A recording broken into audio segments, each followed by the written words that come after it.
Hello mga kasing like-minded. Ayan, nakauwi na ako sa bahay. Galing lang ako sa school. At yun nga, pag-upload ko, pag-post ko ng aking result, diba, tungkol nga sa trading na ito na sinasabi ko sa inyo. And also, so share ko sa inyo mga video kung napanood nyo yung recorded video dun sa Japan, yung B company po. So just wanna say na ako kasi yung tao talagang as much as possible, meron akong sariling result bago ako mag-invite na sumali. Even before, marami na kasi talagang taong nag-recruit sa akin na maging part ng, kasi meron siyang kasamang affiliate, itong B company, meaning parang may pagka-network marketing siya. So ang sa akin kasi before, ako yung taong as much as possible, kung ikaw ay invite ko, sisiguraduhin ko muna meron akong result sa sarili ko. Talagang ginawa ko, na talagang inaral ko, na talagang napatunayan ko. Actually, yung nagawa ko sa Tengsai. Before yung sa product, kung napanood nyo yung tungkol sa health. Totoo talaga siya kasi bago ko mag-invite or mag-share talaga nun, meron akong personal experience na nangyari talaga. At ang dami nagbago sa katawan ko. Hindi ko na siya pinursue.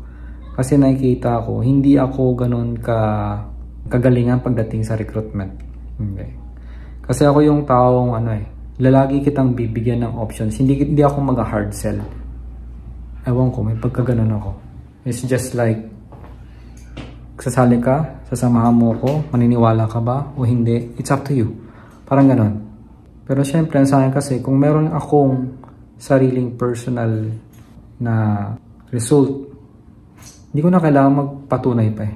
Tsaka dito kasi sa trading, kung napatunayan ko sa inyo na I have results, consistent result, may malulos talaga sa'yo dito. Case to case basis, depende yun sa'yo. Law of attraction will still works, pero depende sa'yo kung gaano ka proficient or kung paano mo gagawin ito. Kung gaano mo siya kaganda o kung gaano ka rin mag-aaral na mabuti dito. Yun yung napapansin ko. So yun guys, anyway, since marami na rin nagtatanong kung anong gagawin dito, ipapaliwanag ko rin sa inyo. Tsaka hindi ko na rin hihintayin pa kung lumabas ang resulto, hindi. I'm going to explain to you kung ano na yung natututunan ko para magsilbi na rin to sa aking as review. Kasi maraming information ang pumapasok eh. At para magkaroon ng reviewer or remembrance yung gagawin kong journey na ito, at the same time, makafollow kayo. So may nagbe-message na sa akin tungkol sa trading. Alam nyo kung sino po kayo. Dumarami po kayo eh. Hindi ko po kayo talagang mag-guide or mama one-on-one lahat kasi marami po. So ito po yung may bibigay ko sa inyo. Kaya magiging topic natin ngayon ay umpisahan natin sa trading foundations. Kaya tara po, umpisa na natin.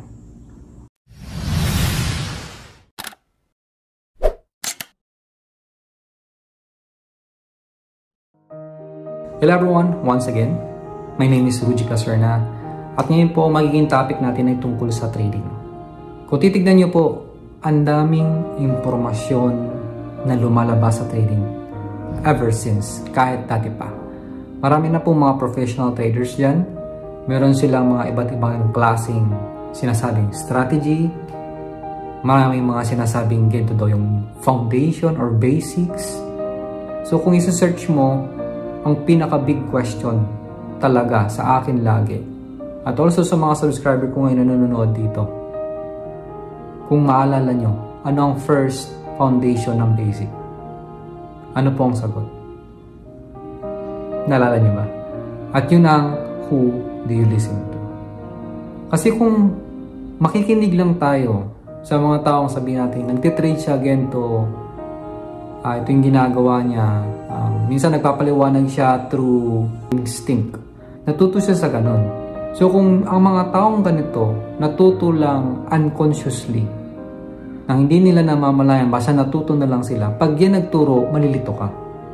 Kasi mali-level nila yung naiisip nila sa ngayon or kung ano yung ginagawa nila na kasanayan, at pag yun ang sinunod mo, hindi ka magkakaroon ng result.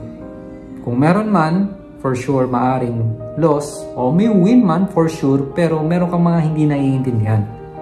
Kaya napaka-importante ng basic foundation. At saka itong mga taong to, sasabihin na lang nila na ito aralin mo. Ganyan. Ito aralin mo yung foundation. O ito yung tamang step by step, mga ganun. Rather than sila mismo, yung sinasabing Reader Digest, natututunan ko to kay Kevin Trudeau. Ang ibig sabihin ng Reader Digest, kung merong isang book na makapal, tulad nito, kung kanyang kakapal yung libro, pag sinabing Reader's Digest, gaganunin. Kukunin nila yung pinpoint information. Yan. So halimbawa, another explanation o yung paliwanag tungkol sa sinasabing Reader Digest, pag itong sombrero ginawa, anong parts yan? Kasi buo na to di ba? Isang buo na to Ang isang buong impormasyon na to, paano siya nagsimula? Ano ang pagkatagpi-tagpi nito? Anong pagkasunod-sunod niya? So may mga taong ganyan na kaya magpaliwanag ng gano'n. At yun ang hinanap ko. Hinanap ko siya ng hinanap. Kasi yung nangyari sa akin talaga nung ako ay nag-trade. May awareness naman ako tungkol sa candle na sinasabi, yung mag-up at mag-down. Which is papaliwanag ko yun later dito sa inyo para maintindihan nyo. So dito kasi sa trading, sabihin natin beginner's luck. May consciousness naman ako pagdating nga sa sinasabing buy. And then may sinasabing sell. Well, kung ang ano lang naman, ang concept lang naman yan para maintindihan nyo, bibili ka, tapos magbibenta. Kailan ka bibili, kailan ka magbibenta. Tapos may mga linya-linya dyan. Yan. So ipapaliwanag ko na lang sa inyo later yan. May sinasabing mga scalping, hindi ko naintindihan na scalping palang ginagawa ko. Nag-scalping, kumbaga, meron kasi yung oras na every galaw nung parang kandila yung gumaganon, mahaba. May 1 minute. Pag 1 minute, mabilis yan. Makikita mo agad yung mabilis na galaw. Meron tig 5 minutes. After ng 5 minutes, merong 15 minutes. Merong 30 minutes. Merong 1 oras. May 4 na oras. May 1 araw.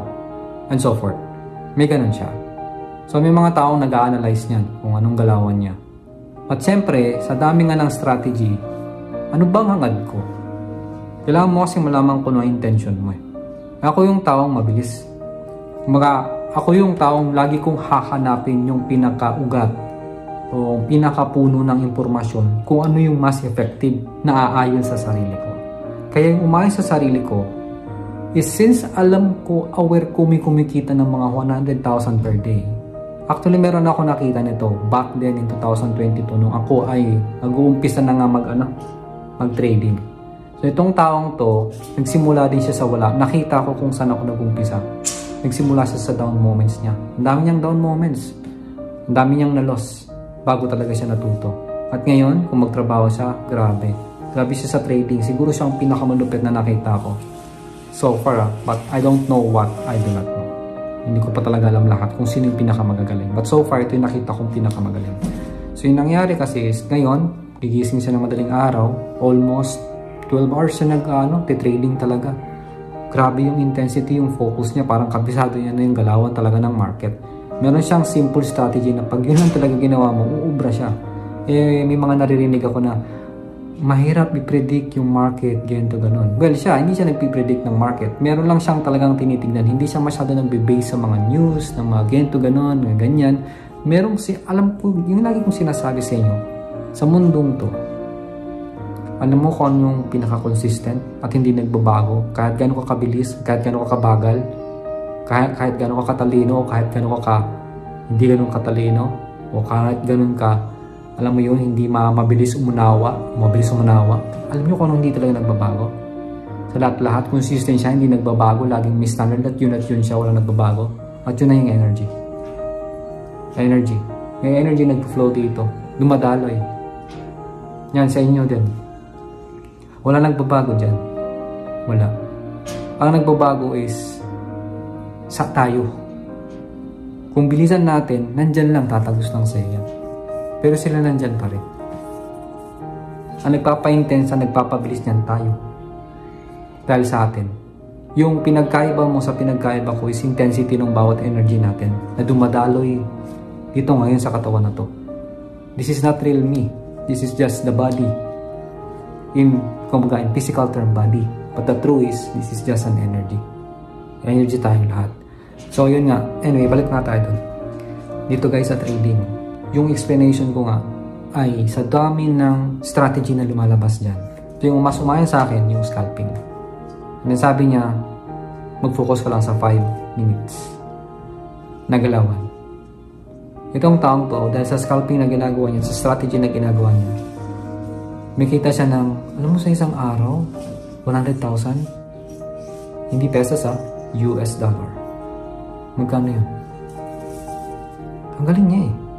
Ang dami niyang pinagdaanan. Meron siyang mga sinasabi na you have to do this, ganito, ganyan. Sometimes kailangan mong taasan yung percentage, yung risk mo para umabot ka ng ganito. Kasi kung hindi mo malalagpasan yung ganon, wala. Oh, it makes sense naman eh. Ganon naman talaga. Sa sarili natin, sometimes kailangan natin i-push ang sarili natin. I-push natin ang sarili natin kung saan tayo uncomfortable. Kasi kung hindi natin ipupush ng sarili natin, wala eh. Nandun lang tayo sa natin, sa comfort zone. Ayaw nating, parang halimbawa, ito kayo, ito yung ceiling, may humaharang sa'yo dyan, gusto mong lumabas. Ayaw mo, parang may konting pressure lang, ayaw na nating lumagpas dun. Hindi natin tinutuloy hanggang sa matibag. Wala. Personally, may ganyan akong experience. Kaya sinasabi ko sa inyo na dito, ginagawan ko ng paraan, solusyon. Sabi ko, ano bang solusyon dito para malagpasan ko to? Kaya yung sa first trading na ginawa ko, tinasan ko talaga yung ko nun yung lot. Yung mga lot kasi na sinasabi. So yung lot na to, dyan kakikita. Talaga. And sa pips na mga sinasabi, PIP. Sa gilid yung may mga numbers na yan. Ayan. So, nag-scalp ako, tinasan ko ang pips ko, tapos kumita agad ng malaki. Sabi ko, ito pala yung sinasabi niya. Dito ka pala kikita ng malaki. Mas dun ka kikita ng malaking money kung tama yung paglagay mo ng pips, buy mo niya no sell, tapos tinasa mo ang lot mo, pak, boom, panalo. Ganun siya. Pero kung ikaw ay laging na parang nasa safe zone, wala, puro safe lang din ang kita mo. Parang tinuturuan mo rin yung sarili mo na laging mag-hold back. Ayaw mo matalo, parang ayaw mo mag-risk. Parang ganun, parang ayaw mo mag-grow kung lagi ka nandun sa part na yun. Kaya itong taong to, napanood ko, sabi ko ibang klase, sobrang sanay na talaga siya sa nangyari. Kaya nga, the more na nag-risk ka dito sa trading, the more it ups, you lose, natalo ka man, and then bumangon ka ulit, sige laban lang, go for it. Eventually in time, lahat ng ginawa mo, hindi pwede, and it's a law, batas to, na you really have to become what you think about most of the time. Mangyayari at mangyayari ang hinahangad mo. It is just the process na every time na meron man tayong loss o meron mang hindi kaya-kaya na nangyari sa buhay natin, ito ay isang indikasyon o indicator para mas malaman natin kung ano talaga ang gusto natin sa buhay. Ito ang nagbibigay ng clarification para ma-clarify kung ano pa ba talaga ang dapat natin gawin. Okay, yun yung explanation ko tungkol sa nangyari talaga sa akin. Ipapaliwanag ko ngayon sa inyo. Umpisa natin sa candle. Papakita ko sa inyo. Ito drawing ko. Wala kasi akong laptop. Ginamit ng mga anak ko eh. Hindi ko alam kung makikita nyo, pero let's see. Gagamitin ko na lang yung sketchbook ng anak ko. Dito ko magsusulat. Hindi, ano na lang, babaliktarin ko na lang yung camera ko para ito na lang yung nakikita nyo. Dito ko magpapaliwanag. Wala kasi akong whiteboard eh. So dito ko ito drawing, yung kung ano talaga po yung naintindihan ko na, yung naging yung aha moment ko, yung ipapaliwanag ko sa inyo. Nasa ano pa lang ako, conscious incompetence. Naalala nyo ba yung 4 steps? Number 1 is unconscious incompetence. Hindi ko alam ang hindi ko alam. Conscious incompetence, ibig sabihin, nandun na ako ngayon sa part ng ngayon nalaman ko na ang dating hindi ko alam. After mong malaman kasi itong number 2, papasok tayo sa conscious competence. Gagawin natin na siya consciously. Ginagawa natin siya step by step nang iniisip. And dahil sa kakaulit-ulit natin sa ginagawa yun, let's say nakailang beses na tayo ng success sa ginagawa natin itong trading, paulit-ulit, profound na for hundreds or let's say thousands of times, saka siya magiging unconscious competent. Magiging autopilot ka na without looking at your notes, kabisado mo na siya. Parang feeling na lang. Ganyan yung mga traders na napapakinggan ko so far. Lalo na sa sinalihan ko. They are unconscious competent. Autopilot sila. If they try to explain it, di nila mapaliwanag na maigi. It's because they do it from the start unconsciously. Without, I don't know kung talaga nag-take note sila o talaga bang concerned sila specifically kung bakit ganito yung nangyari, kung accurate ba, nakikita ba nila point by point, hindi ko alam eh. Kaya iba-iba tayong mga tao, yun din naman pinapalawanan na, iba-iba daw ang psychology, but I'm telling you, naputunayan ko rin sa sarili ko, may mga bagay-bagay na once you do it verbally, you do it the same, ano makukuha mo? Same result as well. Kaya sinasabi nga, iba-iba tayong mga tao, yes, but may mga bagay talaga na pag ginawa mo rin same kung ginawa niya, basta i-level mo lang sa sarili mo, i-level mo yung mindset mo, yung katawan mo, nakasanayan ng katawan mo doon sa level na similarity or same na ginagawa niya, for sure you will get the same success na ginagawa niya o nila. Kaya we have to find out kung ano yung ugat, yung foundation nito para mas manawaan natin. Okay, so ito umpisa na natin ha. Ito na. Ito, ayusin ko lang. Ayan. Kita naman ha. So, umpisa natin sa basic. Lagi doon tayo, no? Parang lalahanin nyo lagi yung 5 basic foundation. Napaka-importante lagi ang sinasabing pundasyon, okay? Pundasyon. So para sa mga hindi nakakaunawa kung bakit importante ang pundasyon, ito lang yung analogy niyan. Kung merong isang building na ganito, sabihin natin ito ay 70 floors. Bago mapatayin ng ganyan, anong pinakaunang dapat titirahin? Ito ba? Dito ka lang ba dapat mag-umpisa? Dito ba ang start? Para mabuo itong pataas? Kung yan ang sagot mo, then no. Mali. Kaya maraming ganyan eh. Yung mga taong nakagawa na ng result, nag-i-start na agad sila dito. Hindi nila inuumpisahan sa pundasyon na sinasabi. Itong pundasyon kasi, dito yan manggagaling sa baba. So itong pundasyon, kung mapapansin nyo, every time na may ginagawang bagong building, kailangan nilang maghukay ng napakalalim. Malalim talaga yan. Kasi kung may mga computations yung mga engineers dyan, hindi ko alam kung paano nila kino-compute. Pero, the more na mas mataas, the more na mas malalim. Ito yung sinasabing pundasyon. At ito yung pag-aaral natin, yung pundasyon. Kaya nga number 1, who do you listen to? Okay. So dito sa ano naman, sa trading, ano yung ano?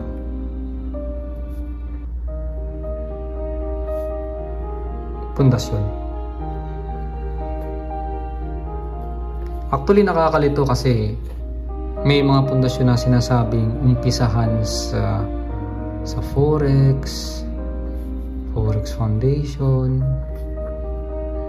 May nagsasabing unahin daw yung Candle Foundation. So hindi na-align minsan eh. Lalo na sa mga nagtuturo. Hindi rin kasi nila alam kung saan ba talaga sila dapat magtuturo muna. Yan.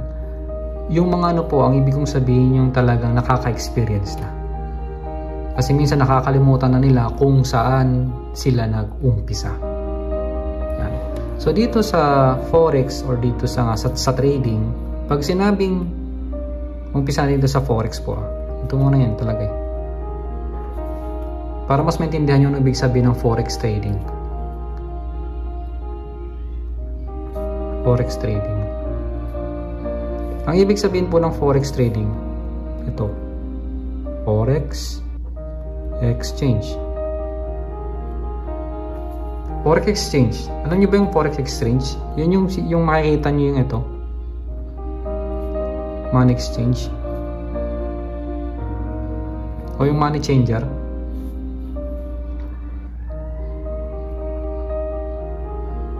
Money changer. Makikita niyo yan sa Pilipinas. Ito, ang Forex exchange o yung itong dalawang tong money exchange o money changer, nagpapapalit ng pera, ang tawag dito physical. Physical siya. Kasi pupunta ka sa store, di ba? Punta ka sa store para magpapalit to change money, di ba? Yan. Okay. So, ano naman tong forex trading na to sa online? Similar. I mean, same. Equivalent naman sila. Sabi natin same. But the difference is, ito kasi online. Yan. Ito actually nagpapalit-palit din to. Yung money exchange kasi, ito kasi sa money exchange, meron silang, may finifix yan sila eh, everyday. Kung magiging magkano yung exchange rate.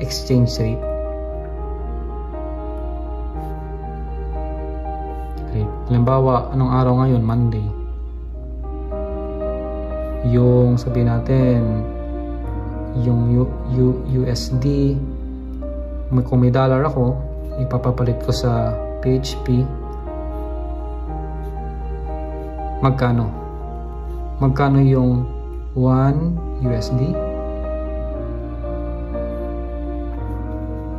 sa 1 peso. Diba? Yan siya. So doon mo makikita yung amount. Sabihin natin nasa PIP yung 1 USD, pag pinalitan mo ng pera dito sa Pilipinas, ang equivalent niya ay magiging 58 pesos. Di ba malaki? Ang layo, no? Grabe. Pero kung pinapalitan mo yung 58 pesos mo papunta sa USD, 1 lang siya. So wala kang mabibili. May mabibili ka mang 1 USD sa US, but something siguro, chichirya, KitKat na point, sabihin natin 98. O sabihin natin 0.88, depende na lang. Cents po. Yan. So, yun po, yung ibig sabihin ng exchange rate. No? So, pag Tuesday, pwede magbago ulit yan. Depende. Gumaganon-ganon din kasi yan eh. Yung mga exchange rate, gumaganyan. Makikita nyo yan pag nag-ano kayo, nag-search. Yan siya. So, ngayon dito sa forex trading.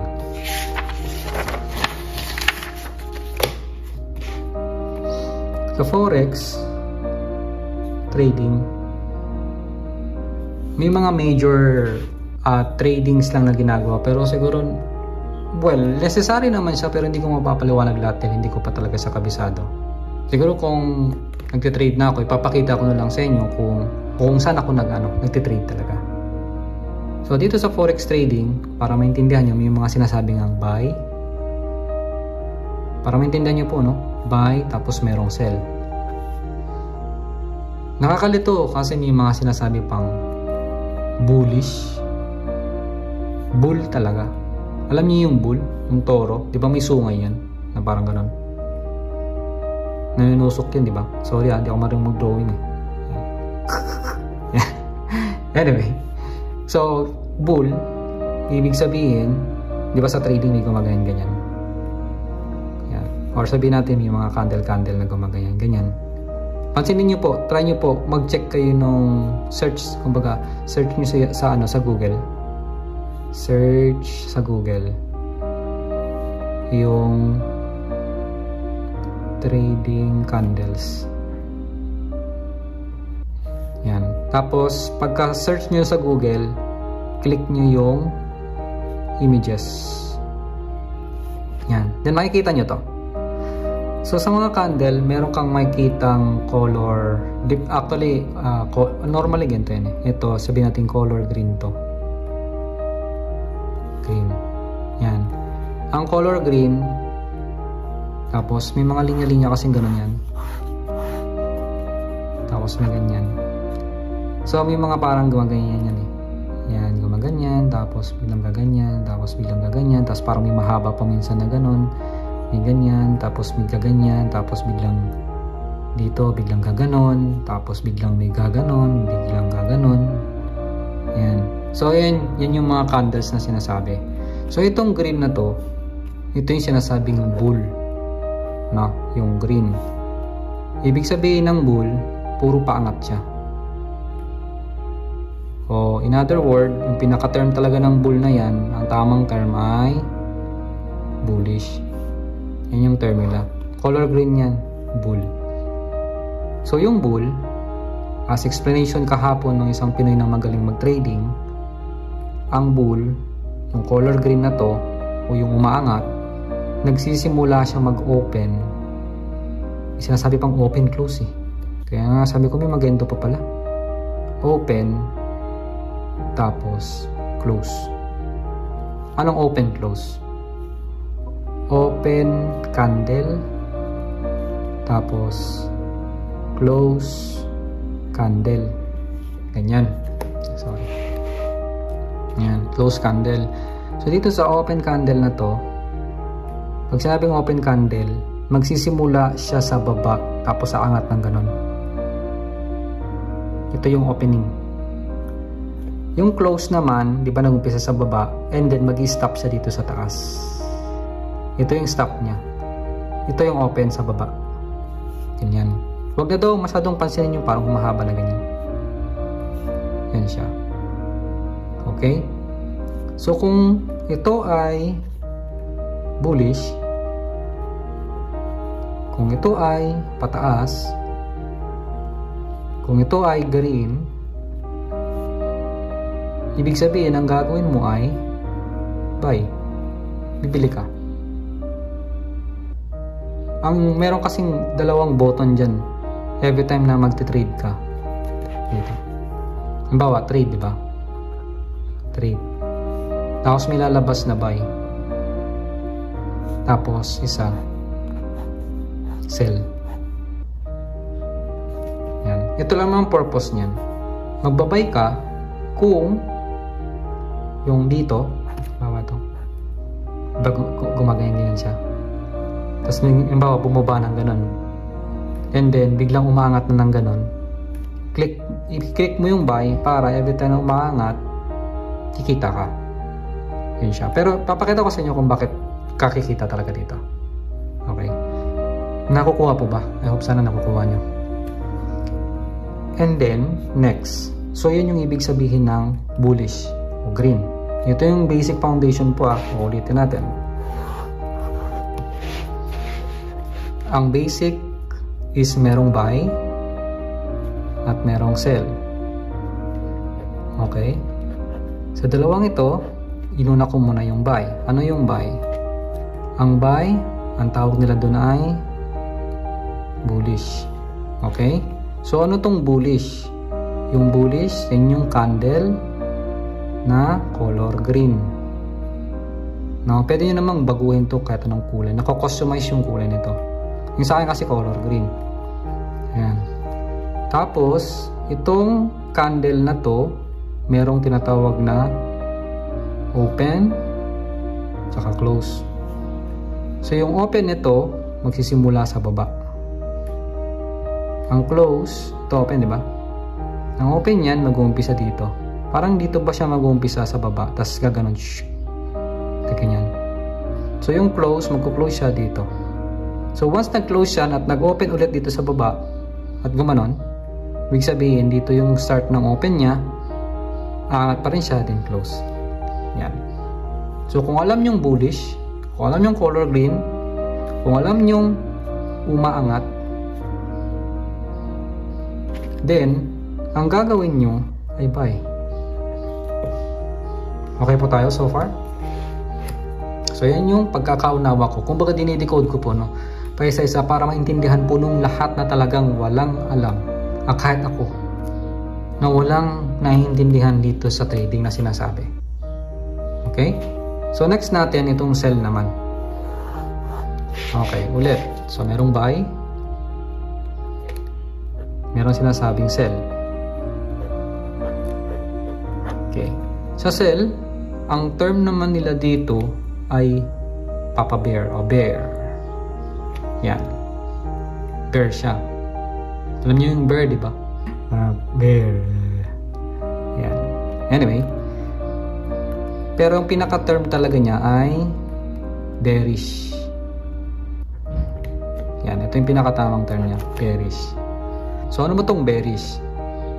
So, what do you expect? Ano ang kabaliktaran nito? Kung ito ay tumakyat, ito ay bumababa. So, may mga candle na ang sa akin kasi color red eh. Pababa siya. Pag ganyan yung ginagawa niya, gumaganyan siya. Tapos biglang may magpagpatong dito, biglang aangat ng konti. Gaganyan siya. Tapos biglang bababa na naman yan. Yung mga ganyan-ganyan ako nakikita eh. Yan. So, yun yung candle. Okay?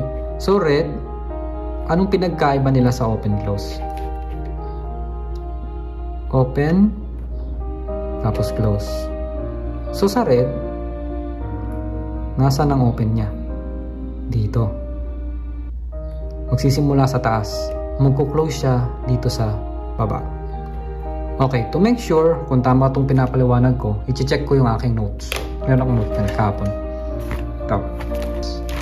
Sigurado tayo sa ating pinag-aaralan. Kinukuha ko lang kasi yung pinaka point-to-point na turo. Ayan.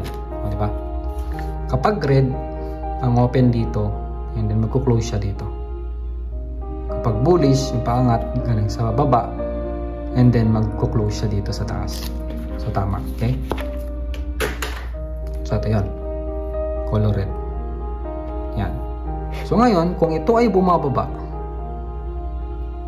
yung ito, anong gagawin mo? Magbabay ka ba o mag-sell? Well, basically, ito ay sell. Guys, foundation pa lang to. Remember, foundation. Or basics pa lang to ha. Tandaan nyo to. Basics. Huwag nyo munang isipin yung mga sinasabing strategy or what. Ito yung basic foundation nito. Nung sinasabing candle. Okay? So yan siya. Candle. Para na uunawaan nyo po kung paano bang nangyayari doon sa sinasabing trading. Okay. So anong next na ipapaliwanag ko sa inyo? Pag ako'y paliwanag, sa ako na lang kaya. Mahaba-haba na eh. Guys, make sure to take note. Dito na lang muna kaya. Take note nyo to. Take note. Take notes. Para naunawaan nyo.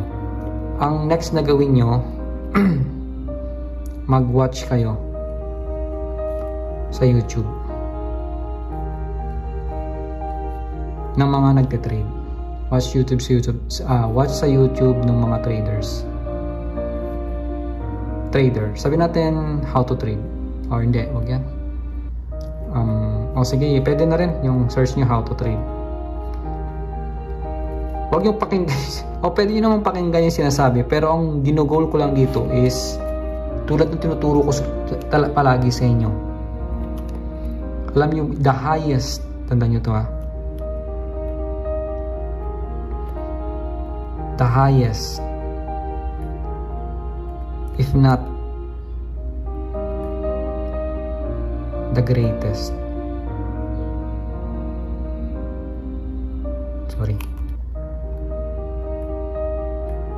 greatest skill sa lahat, sa lahat. Alam nyo ba kung ano? At yun ay ang sinasabing observation.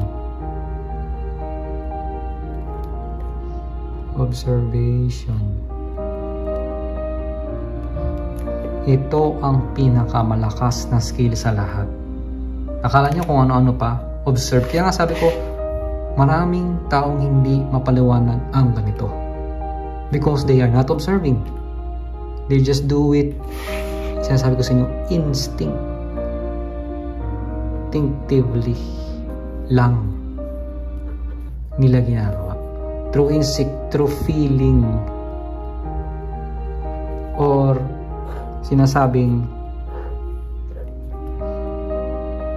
without consciousness, or sinasabing sa Tagalog, walang malay.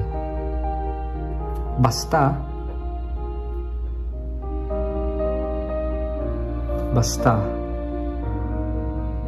sumunod ka na lang. Yan ang ibig sabihin nito. Yan. So since kayo, mga tinuturuan kong mga kasing like-minded, tinuturuan ko yung maging aware. Okay? At this, aware, gising, may malay. Ito yung tinuturo ko sa inyo. Ito, aware, gising, may malay. Yan. Kaya ako ginawa to. Anyway, dito lang muna. Yun yung munang pinag-usapan natin, yung foundation ng candle at ng Bayan Cell. Doon natin umpisahan. Ulitin nyo muli, tignan nyo kung paano ka siya sinulat. Mas maganda mag-take notes din kayo base kung paano nyo siya naunawaan. Dinicode ko na siya pa isa-isa. After nyo ma-decode yun, or after nyo ma-take notes yun, o after nyo sa buhay o maiintindihan sa sarili nyo, or in your own language, kung paano nyo sa bibigyan ng meaning, manood kayo sa YouTube. Check nyo kung paano gumalaw yung ganun. Yung sinasabi ko may green, ganyan. Tapos tignan nyo kung saan talaga nag-open. Nag-open ba sa taas? Nag-open ba sa baba? Bakit siya green pag tumataas? Bakit bullish? Maririnig yung mga sinasabi nila, oh, it's bullish, it's bearish, there's a lot of ganito, ganun. Try nyo pong panoorin. Then saka ko po ipapaliwanag yung sunod. Kung paano ba kayo kumikita dito. Yung sunod ay tungkol sa pips, PIP, ano ibig sabihin ng pips. Pangalawa, yung sinasabing lot. And then may mga sinasabing TP, or tinatawag na take profit. And then may sinasabing stop loss. Dito sa apat na to kayo kumikita. Pero itong binaliwanag ko sa inyo, kaya nga dinadirect ko na kayo para wala na masyadong pasikot-sikot. Ang daming sinasabi. Ito yun, kahit anong klaseng market man, yan ang pinaka-lengguwahe ng trading. Yan pa rin yun. Yung pinakita ko sa inyo, yun yung pinaka-standard. Wala nang iba. Trading at yan lang. Dito sa forex trading, yung mga sinasabing gold or Bitcoin to USD, yan din naman eh. Yung mga bearish din, ganun din naman. May candle din naman eh. Hindi ba na lang kung may tao dyan na gumawa ng sarili niyang lingwahe pagdating sa trading, pwede natin gawan yun. Sarili na nagkakaintindihan. Hindi tayo makakopya nun. Kasi ginawa natin ng sariling lingwahe unless kung gagawin talaga natin. Anyway, yun nga, mga kasing like-minded, mga kapatid. Hanggang dito muna. Try nyo muna intindihan yun. Yung sinulat ko, kaya ako siya sinulat kesa sa parang, alam mo yung parang electronic na nakikita nyo yung nagdrawing ng mga ganun-ganun. Nakakabighani pero iba pag ikaw nagsulat talaga mismo sa sarili mo. Di ba nakakahabol kayo? Mas makakahabol kayo kasi may kasama explanation. And remember, the more na ikaw ay nagsusulat gamit yung kamay nito, kita nyo blue yung ballpen ko, di ba? Ibig sabihin, ilang milyong neuro pathway dito sa utak mo ang gumagana. Neurons, ang dami. Kasi gamit mo yung hand mo with motions, ginagamit mo pang isip mo. Pag ginamit mo lang tong 4 o 8 o 10 daliri nagtatype ka, only parang 8 neuro pathways lang ang gumagana sa'yo. Hindi lahat. Kaya kung ikaw ay naggamit ng laptop para mag-take notes, tapos papatabihan kita ng taong nagsusulat talaga ng notebook, tapos talagang intense, ginaganon niya. Labas tayo, 30 minutes later, tatanungin ko kayo, ano ibig sabihin ng bullish? Ano ibig sabihin ng bearish? Saan nag-open yung bullish? Saan siya nagko-close? It's been studied na kasi. Kahit ako rin sa sarili ko. Una, hindi ko pinaniwalaan yon. Ang sabi kasi sa audio, sa training, actually yung sinasabi ko sa inyo is based din sa audio na napakinggan ko at sa talagang real life ko. Papaliwanag ko sa inyo. Sa audio, sabi, nung lumabas nga daw sila after the meeting, yung mga mayayaman na, they know eh. They take down notes. Yung mga workers, they type. Okay. Paglabas na nag-ask na, nakakasagot yung mga mga nag-take down notes. Alam mo, sinabi ng mga nag-laptop, ay, nandun yun sa laptop ko eh. Nandun yun, kung nandun lang, lang talaga. Nandito lang, bit-bit ko, nasagot ko na sana yan. Yun yung sagot. Okay, in my real life experience, back then nung nag-work ako sa isang construction, Japanese interpreter ako. Ang project nun yung Sakura Lounge, sa may Terminal 1 sa Pilipinas. Yung isa kong kasama, HR. Ngayon, ang dami niyang mga tinitake down notes, puro laptop lahat yun. Ang dami. Ako nagtitake down notes ako yung mga ginagawa. Paglabas namin, kasi nag-smoke sila, sumasama lang ako kasi yung Japanese may mag-smoke eh. May tinatanong yung hapon sa kanya. Sabi niya, ay, nandun kasi yung laptop ko. Alam ko nandun yung sagot eh. Pero ako alam po yung sagot. Tahimik lang ako. Sabi ko, totoo nga. Totoo pala talaga. So yun, try nyo subukan. Nakikita nyo yung difference. Kaya nga, ang daming hiwaga sa mundong to na hindi sinasabi sa atin.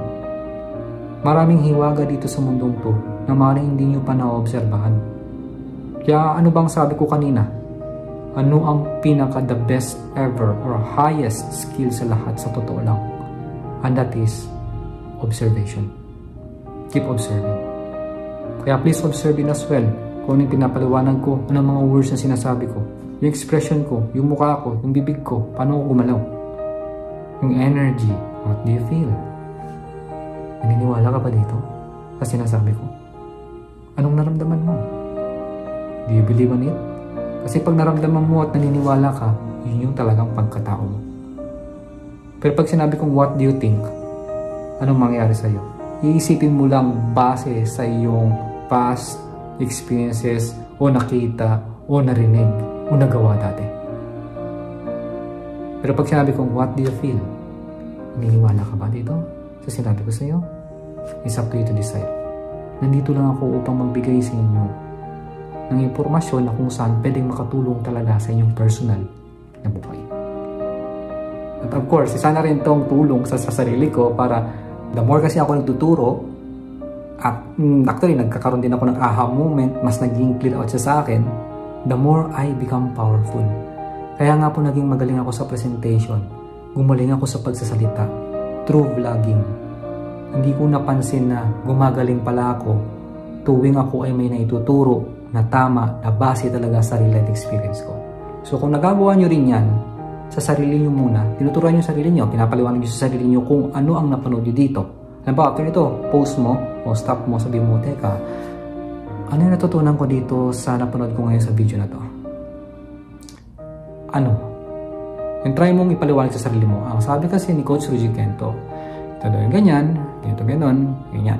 Ay, natignan mo notes mo kung tama. Kailangan mong ipaliwanag sa sarili mo, out loud ng may boses po. Kasi kung walang boses, hindi, isip lang, hindi. Hindi siya ganun ka-effective. Kasi, remember this, yung sinasabi mo, itong sinasabi ko ngayon, is the expression of what I am thinking. Ine-express ko kung ano yung naiisip ko. So, if you're able to express what you are thinking, ibig sabihin, yung sinabi mo ngayon ay pwede mo nang gawin. Yung action na ginagawa mo is the expression of what you say. Ganun yung level ng tatlo. Kaya nga sabi, sa isip, sa salita, at sa gawa. So yun mga kasing landed, maraming salamat po hanggang dito lang muli. Abangan nyo po ang next natin magiging topic. Bisaya, topic. Topic po. Oo, Bisaya po ako. Maraming salamat po. Ingat kayo palagi. And God bless us all wherever we are. Ingat kayo palagi dyan. Tandaan nyo, yun pa lang, kampay na tayo. Kampay sa matinding tagumpay. Forever and ever. Cheers.